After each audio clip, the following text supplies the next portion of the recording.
Welcome back to another Quick Assist video. In today's video, I'm going to be showing you how to connect your AirPod 4s to whatever device. Here we have an iPhone, but I wanted to show you how to pair with your AirPod 4s. Now, if you had the 123s or the Pros, there was a button in the back.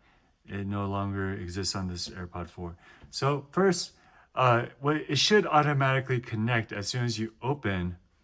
Then once you open, it should connect, and then you can go ahead and connect with iCloud. But if that doesn't happen, then what we're going to want to do is go to the device we want to connect. We're going to go to Bluetooth. Then we're going to look for AirPod 4s. If they don't show up, what you're going to want to do is go ahead and put it in pairing mode. And that's by double clicking here. So once we open up, you'll see the green light.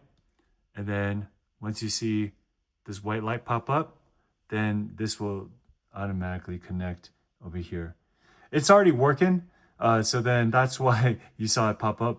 But I'm just saying, in this video, for this video's purpose, if it does not pop up, then this is when you would want to do the double click, and this is how you pair on the AirPod 4s. So we're going to go ahead and say connect with iCloud, and now it should connect.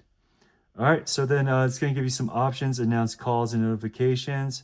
I'm going to go okay, turn on, and then now we are connected. Okay guys, so I hope this video helps. It's up here right here, and it says connected. Okay, so go ahead and try that out. Once again, it's double tap to get that, okay? So then it's where the green light is. If we double tap and it turns white, that's when it's in pairing mode. Okay guys, I hope this video helps. Please like or comment, subscribe. Bye-bye.